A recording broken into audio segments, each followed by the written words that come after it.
तो इस वीडियो में हम the eminence in the shadow के एपिसोड 10 को एक्सप्लेन करेंगे। So let's start the video. तो एपिसोड की शुरुआत में हमें दिखाया जाता है कि कागुना का स्कूल तबाह हो चुका है और सब बच्चों को उनके घर वापस भेज दिया गया है। पर कागुना अभी भी अपने डोम में रुका हुआ है। तभी उसकी सिस्टर उसे देखने आती है, पर कागुना अपने रूम की सीलिंग पर चढ़कर छुप जाता है। उसके बाद वो अपनी बालकनी में खड़ा होता है और तभी उसे अल्फा का मैसेज आता है, जिसे पढ़कर वो बोलता है कि ये पुराने अकाउंट सेटल करने का वक्त है और इसके लिए उसे जाना है द सेक्रेड लैंड लिंगवोम।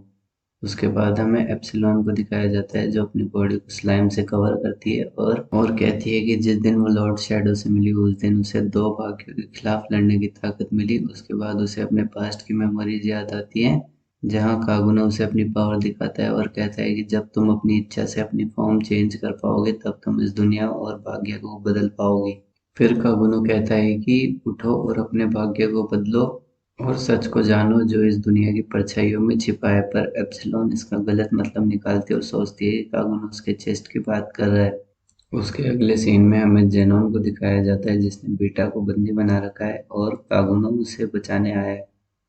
तभी बीटा डेस्क पर अपना हाथ जोर से मारती है और कहती है कि ये कहानी कुछ ज्यादा ही ड्रामेटिक है और हमें पता चलता है कि ये सब बीटा की इमेजिनेशन थी। अगले सीन में हमें एप्सिलॉन और बीटा को साथ में दिखाया जाता है, जो इस बात पर बहस कर रही होती है कि कागुनो किसके चेस्ट की तरफ देखता है।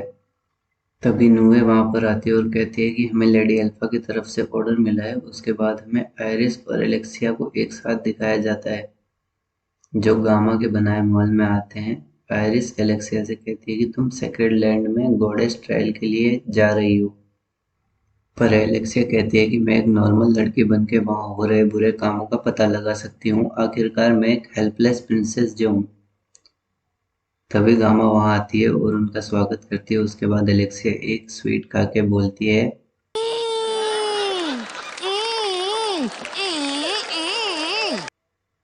कि ये स्वीट मेरे डोम में भेज दो। तभी गामा पूछती है कि आप कहाँ जा रहे हो, और रोज बोलती है कि हम सेक्रेड लैंड जा रहे हैं। ये सुनकर गामा बोलती है कि तो मुझे आपके लिए कुछ अच्छा सामान चुनने का मौका दीजिए। तभी एलेक्सिया बोलती है कि मुझे कुछ कैजुअल कपड़े चाहिए ट्रिप के लिए। तभी गामा अपने लोगों से बोलकर लड़कियों के लिए बनाए अंडरगारमेंट्स मंगवाती है। ये देखकर आयरिस बोलती है कि ये तो बहुत छोटे हैं और इसमें कुछ हिस्से के आर पार भी दिखाई दे रहा है।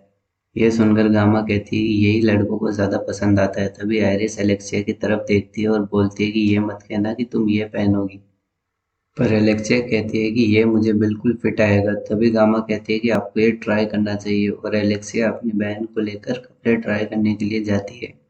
उसके बाद हमें दिखता है कि रोज भागती हुई कागुनो के पास पहुंचती है, जो कि जख्मी होने का नाटक करता है।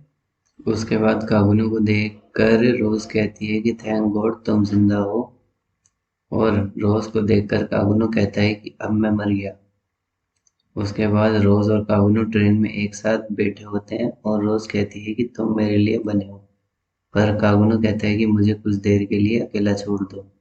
तभी रोज कहती है कि तुम्हें सेक्रेड लैंड पहुंचने में 2 दिन लगेंगे, तब तक उस टाइम में तुम यहाँ पर बैठकर आराम कर सकते हो। मीनवाइल कागुनो सोचता है कि अगर मैं रात होने का इंतजार करता तो दौड़कर ही सेक्रेड लैंड पहुंच जाता, पर अपने बैकग्राउंड कैरेक्टर के रोल की वजह से मैंने ट्रेन की इकोनॉमिक क्लास बुक की। पर रोज मुझे स्टेशन पर ही मिल गई और मैं यहाँ पहुंच गया। तभी रोज कागुनो से पूछती है कि तुम सेक्रेड लैंड गॉडेस ट्रायल के लिए जा रहे हो ना। तो कागुनो कहता है शायद हाँ। अब रोज कागुनो का हाथ पकड़कर कहती है कि अगर तुम ट्रायल में पास हो गए तो मैं अपने पेरेंट्स से हम दोनों के लिए बात कर सकती हूँ। पर कागुनो अपना हाथ छुड़ाता है और हीरोज के बारे में पढ़ने लगता है, पर रोज उसके पास आकर अपने प्यार की बातें करने लगती है। ये सुनकर कागुनो कहता है कि मुझे थोड़ी देर के लिए अकेला छोड़ दो। उसके बाद रात हो जाती है और रोज कागुनो के कमरे में उसके साथ सोने के लिए आती है, पर कागुनो ट्रेन की सीलिंग पर चढ़कर सो जाता है। और ऐसे ही 2 दिन बीत जाते हैं और वो सेक्रेड लैंड में पहुंच जाते हैं। नेक्स्ट सीन में कागुनो मार्केट में एक लॉकेट देखता है, जिसमें एक हाथ में तलवार रुकी होती है। इसके बारे में वो रोज से पूछता है और रोज कहती है कि लेजेंड के हिसाब से यही वो जगह है जहाँ हीरो ओलिवर ने डीमन डियाब्लोस का लेफ्ट हाथ काट दिया था, जिसे अभी भी यहीं किसी माउंटेन में सील करके रखा गया है। उसके बाद वो आगे चलते हैं और रोज देखती है कि उसकी फेवरेट राइटर नात्सुमे बुक पे ऑटोग्राफ दे रही है और वह भी ऑटोग्राफ लेने चली जाती है। वहां पर कागुनो नात्सुमे की कुछ बुक्स देखता है और कहता है कि यह सब बुक्स तो मैंने अपनी पिछली जिंदगी में पढ़ी थी। फिर वह सोचता है कि शायद यह भी उसी की तरह दूसरी दुनिया से यहाँ रिबॉर्न हुई है, तो वह अपना शक पक्का करने के लिए उसका ऑटोग्राफ लेने चला जाता है और देखता है कि यह तो बीटा है जो नात्सुमे के नाम से बुक लिख रही है। और तभी उसे याद आता है कि उसने बीटा को अपनी पुरानी जिंदगी की कुछ कहानियां सुनाई थी ताकि वो उनसे इंस्पायर हो सके, पर उसने तो पूरी कहानी ही चुरा ली और उसे बुक में लिखकर अब पैसे कमा रही है। तभी बीटा कहती है कि मिशन की सारी जानकारी उसने बुक में लिख दी है। उसके बाद कागुनो रोज को अपनी बुक दिखाता है और रोज उसे देखकर बोलती है कि यह तो एंशियंट लेटर में लिखा है। यह देखकर रोज पूछती है कि यह एंशियंट लेटर में क्यों लिखा है, और कागुनो बोलता है कि यह कूल दिखता है इसीलिए। फिर रात हो जाती है और हमें दिखता है कि अल्फा एक म्यूजियम में चल रही होती है और कहती है कि जैसे जैसे हम हिस्ट्री की पहेली सुलझाते हैं वो उतनी ही उलझती जाती है। आर्क बिशप ड्रेक, तुम क्या छुपा रहे थे? मैं जानना चाहूंगी अगर तुम बोल सकते। फिर हमें दिखता है कि आर्क बिशप ड्रेक को किसी ने मार दिया है। फिर कुछ सोल्जर वहां जाते हैं और अल्फा को देखकर कहते हैं कि दरवाजे बंद कर दो, वह भागने ना पाए। उसके बाद हम देखते हैं कि कागुनो शहर की सबसे ऊंची बिल्डिंग पर चढ़कर आइसक्रीम खा रहा होता है। तभी वह देखता है कि कोई घर की छतों पर भाग रहा है और उसका पीछा करता है। वो आदमी यह देखकर अपनी तलवार निकालता है और कागुनो पर वार करता है, पर कागुनो सिर्फ आइसक्रीम स्टिक से ही उसका वार रोक देता है।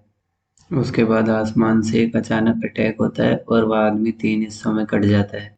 ये देखकर कागुनो कहता है कि मुझे तुमसे इससे कम की उम्मीद नहीं थी एप्सिलॉन। तुमने अपने दुश्मन को मैजिकल स्वॉर्ड स्ट्राइक से खत्म कर दिया, तुमसे यही उम्मीद थी। फिर कागुनो उससे मिशन के बारे में जानकारी लेता है, तो एप्सिलॉन जवाब देती है कि टारगेट को कल्ट के आदमी ने खत्म कर दिया है और अब वो कहीं छिप गया है, इसलिए हम प्लान बी की तरफ बढ़ रहे हैं। यह सुनकर कागुनो कहता है कूल, पर तुम इसका मतलब समझती हो? और एप्सिलॉन जवाब देती है कि हम नतीजे के लिए तैयार हैं। पर कागुनो कहता है कि मैं अपने हिसाब से चलूंगा और वहां से चला जाता है। उसके बाद कागुनो सोचता है कि एप्सिलॉन बहुत ही प्राइड वुमेन है। मैं ये उसकी बॉडी और चेस्ट पर लगे स्लाइम के अमाउंट को देखकर बता सकता हूँ। और इसी के साथ ये एपिसोड खत्म हो जाता है।